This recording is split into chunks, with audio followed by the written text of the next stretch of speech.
Now, let us learn about the zeros of the polynomial. Zeros of the polynomial.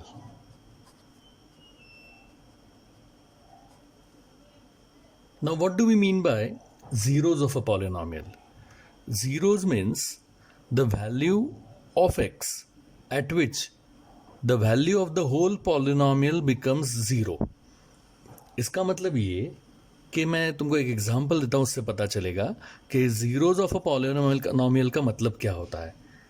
Let's take an example of this polynomial. Say polynomial px is equal to x square minus 3x minus 4. अब इस polynomial में if I take the value of x as -1, then what will happen? तो अगर मैं x को -1 रखता हूं यहां पे, तो देखो क्या होता है.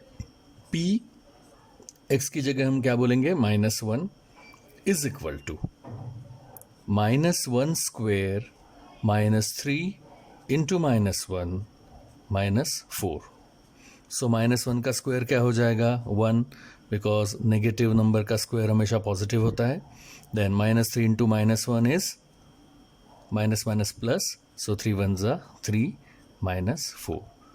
So the answer is 1 plus 3 is 4 minus 4 and that is equal to 0.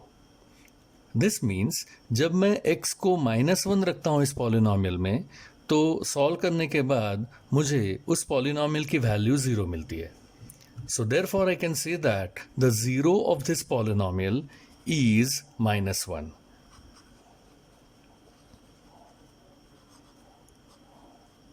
So therefore the zero of polynomial px is -1. अब इसी पॉलिनोमियल में हम x को 4 भी रख सकते हैं. Let us see what happens. px is equal to x square minus 3x minus 4. Let us put x is equal to 4. क्या होता है, p4 is equal to 4 square minus 3 into x की जगह क्या रखेंगे, 4 minus 4. So 4 square is 16. Then this is -12 minus 4. So 16 minus 12 is 4 minus 4. The answer is again 0. So therefore x को 4 रखने के बाद भी अपने को आंसर 0 मिलता है. x को -1 रखने के बाद भी आंसर अपने को 0 मिलता है यहाँ पे. So therefore दोनों बार आंसर 0 मिला. Therefore 4 also is a zero of polynomial px. Therefore the zero of px is 4. लेकिन अगर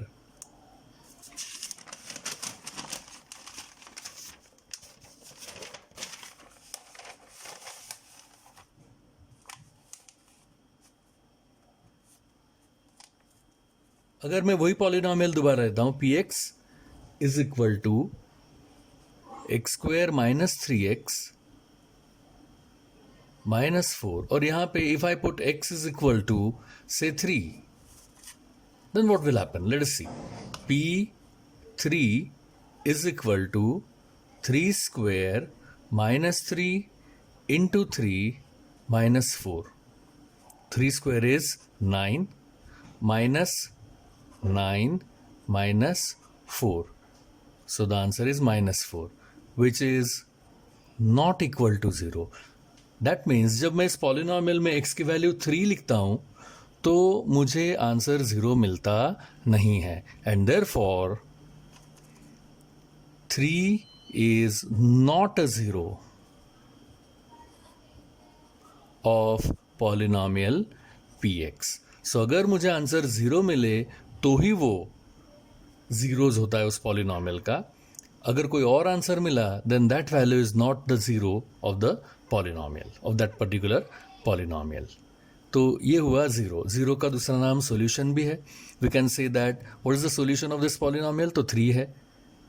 सॉरी 3 नहीं है, या हमने पहले देखा था what is the which are the zeros of this polynomial, solutions of this polynomial, तो हम कहेंगे इस पॉलिनोमियल के सॉल्यूशंस क्या है, तो x इक्वल टू 4 है, x इक्वल टू -1 है, बट x इक्वल टू 3 नहीं है, जैसे हमने देखा, बिकॉज उसका आंसर 0 नहीं आया था.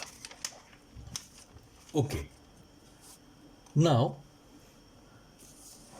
Graphically let us take example 1 from the text book. देखो ये टेक्स्ट बुक है तुम्हारी एनसीईआरटी की.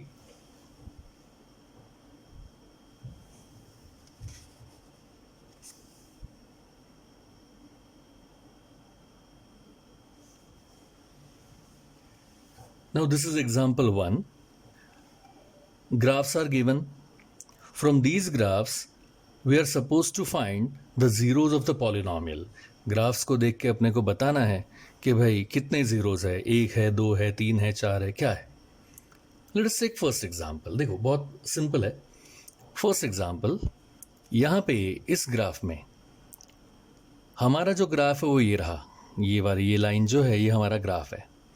अब हमारा ग्राफ एक्स एक्सिस को कितनी जगह पे इंटरसेक्ट करता है, जितनी भी जगह इंटरसेक्ट करेगा उतने जीरोज है. इन दिस केस ये जो ग्राफ है ये एक्स एक्सिस को खाली इसी पॉइंट पे इंटरसेक्ट करता है, 1 point, and so there is only 1 zero of this graph, of this equation. Similarly यहाँ पे ये सेकेंड फिगर है, यहाँ पे this is your x axis, ये वाली. इस एक्स एक्सिस को हमारा ग्राफ ये रहा, उल्टा यू जैसा है. ये कहाँ पे इंटरसेक्ट करेगा, तो एक तो यहाँ ये पॉइंट पे कर रहा है और दूसरा ये पॉइंट पे कर रहा है. So there are 2 points in which the graph intersects the x axis. So how many zeros are there, 2. In this case ये हमारा ग्राफ है, ये कितनी जगह पे इंटरसेक्ट कर रहा है एक्स एक्सिस को, 1 2 3. And so how many solutions और how many zeros are there, 3 zeros. इस केस में देखो ये हमारा ग्राफ है, ये ग्राफ एक्स एक्सिस को कितने पॉइंट्स पे इंटरसेक्ट करता है, only 1. So there is only 1 zero of this polynomial. फिर यहाँ पे again we have a parabola U जैसा, ये भी एक्स एक्सिस को एक ही पॉइंट में यहाँ पे इंटरसेक्ट करता है. So there is only 1 solution. In this case this is our graph, ये वाला. So in how many points it intersects? 1, 2, 3 and 4. So there are 4 zeros, 4 solutions of this polynomial. So number of zeros कितने हैं यहाँ पे, 4. Right? So this was regarding example 1 of the textbook. अब बहुत simple exercise 2.1 है, वैसी ही है जैसे अभी हमने किया example 1. It is very simple. See.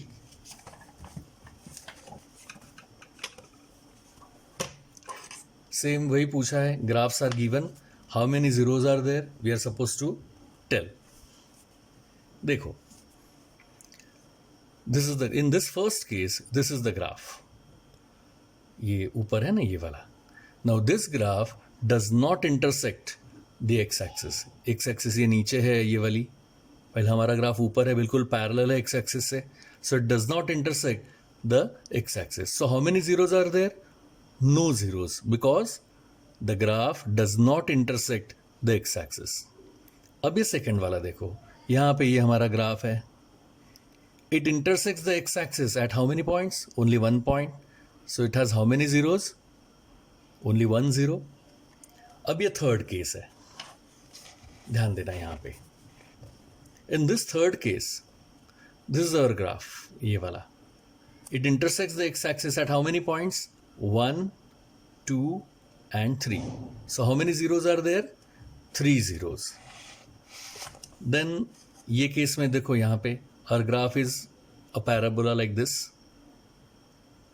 ये कहाँ पे इंटरसेक्ट करेगा, कितने पॉइंट्स में इंटरसेक्ट करेगा एक्स एक्सिस को, 2 पॉइंट में, एक यहाँ और एक यहाँ. सो there are 2 zeros. Then in this graph, this is the graph, and this graph intersects the x-axis in 1, 2, 3 and 4 points. So it has 4 zeros or 4 solutions. While in this case, the graph, this is the graph, it intersects the x-axis at 1, 2 and 3 points. So how many zeros are there? 3. 1, 2 and 3.